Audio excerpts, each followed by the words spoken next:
ધારાસભ્ય મહેન્દ્રભાઈ ભાભોરે ગરબાડા બસ સ્ટેશનના નવીન રસ્તા સહિત 16 કરોડથી વધુના વિકાસ કાર્યોનું ખાતમુહૂર્ત કર્યું।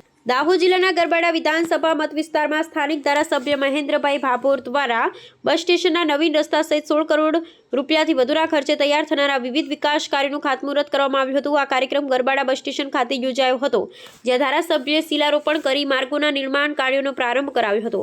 આ યોજનાનો મુખ્ય ઉદ્દેશ્ય વિસ્તારના નાગરિકોને સુવિધાયુક્ત અને ગુણવત્તાસભર માર્ગોની ભેટ આપવાનો છે, જેથી પરિવહનની સુવિધામાં નોંધપાત્ર સુધારો લાવી શકાય। ધારાસભ્ય મહેન્દ્રભાઈ ભાભોર દ્વારા તેમના વિધાનસભા ક્ષેત્રમાં કુલ 16 કરોડ રૂપિયાથી વધુના રસ્તાઓના કામોને મંજૂરી આપવામાં આવી છે। આ વિકાસ કાર્યો અંતર્ગત માત્ર ગરબાડા બસ સ્ટેશનના રસ્તાઓ જ નહીં, પરંતુ સમગ્ર 133 વિધાનસભા વિસ્તારના છેવાડાના અને અંતરિયાળ વિસ્તારોમાં આવેલા ગામોને જોડતા માર્ગોનું નવીનીકરણ અને નિર્માણ કાર્ય હાથ ધરવામાં આવશે। સરકારની નીતિ અનુસાર છેવાડાના માનવીને પણ રસ્તાઓ જેવી પાયાની અને આવશ્યક સુવિધાઓ મળી રહે તે હેતુથી આ માર્ગો બનાવવામાં આવી રહ્યા છે।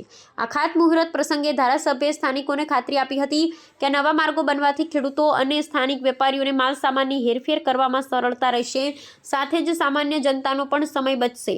આ વિકાસ કાર્યોથી ગરબાડા વિસ્તારના લોકોમાં આનંદ અને સંતોષની લાગણી જોવા મળી રહી છે। ધારાસભ્યો દ્વારા સત્વરે આ તમામ રસ્તાઓનું ગુણવત્તાયુક્ત નિર્માણ કાર્ય પૂર્ણ કરવા પર ભાર મૂકવામાં આવ્યો હતો, જેથી નાગરિકોને વહેલી તકે આ નવીન સુવિધાનો લાભ મળી શકે।